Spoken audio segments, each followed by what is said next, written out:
6:15 here on Breakfast Television. Time now to say good morning to Mike Eppel for the latest in business news. Good morning, Mike. Good morning, Tammie. How are you doing this morning? Good. And this time this morning, or yesterday morning, we were talking about the inflation numbers coming down, and there was a hint that it could be above 7%, that it could climb a little bit. Didn't go down, but didn't go up. So is that good news or bad for us?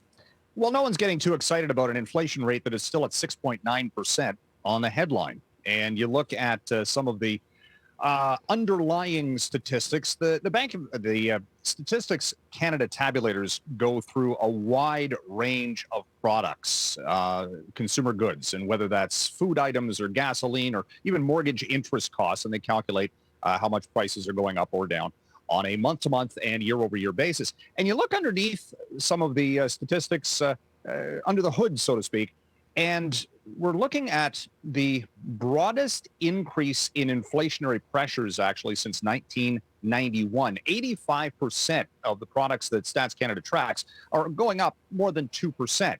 Which, again, is the Bank of Canada's preferred target, around 2%. They want to get that inflation rate down to around that level. And again, it's still close to 7%. But you look at the grocery item, Tammie, and man, it just gets, certain items have not cooled off and, in fact, got even more expensive in October.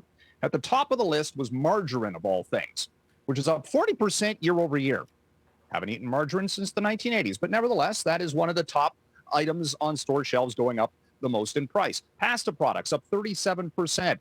Butter up by over 20%. Dairy products up as well.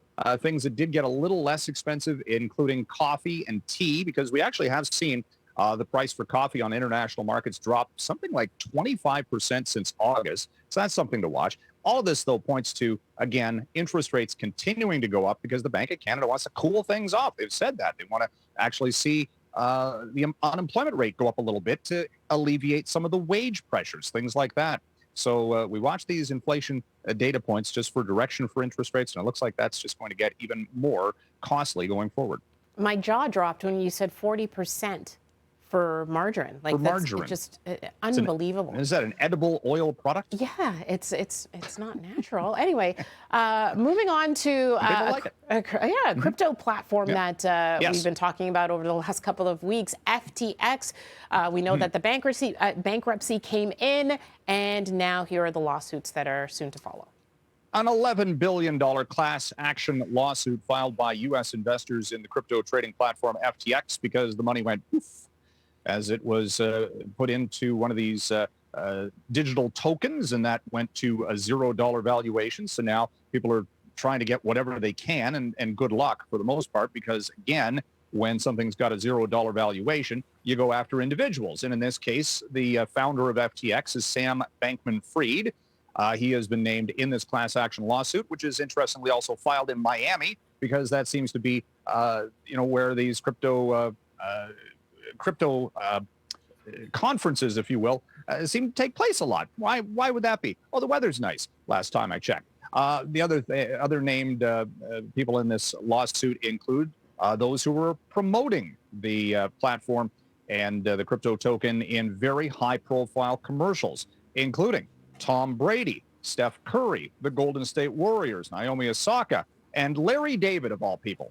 He was front and center in one of these commercials, and he was always the skeptic, or portrayed as a skeptic, but named in, no, I don't think so. Yeah. Curb your enthusiasm on crypto. Curb your enthusiasm, exactly. So anyway, the bottom line here is they're going to try to get what they can, and good luck doing so. This is going to be tied up at court for years. All right, Mike, we are out of time. I know you had news on Amazon. They have confirmed that they are having massive job cuts here. Yeah, the tech layoffs continue, and Amazon cutting about 3% of its workforce, as that's a trend that we're seeing after the boom time of the pandemic in the tech space. Now, the reversal. All right.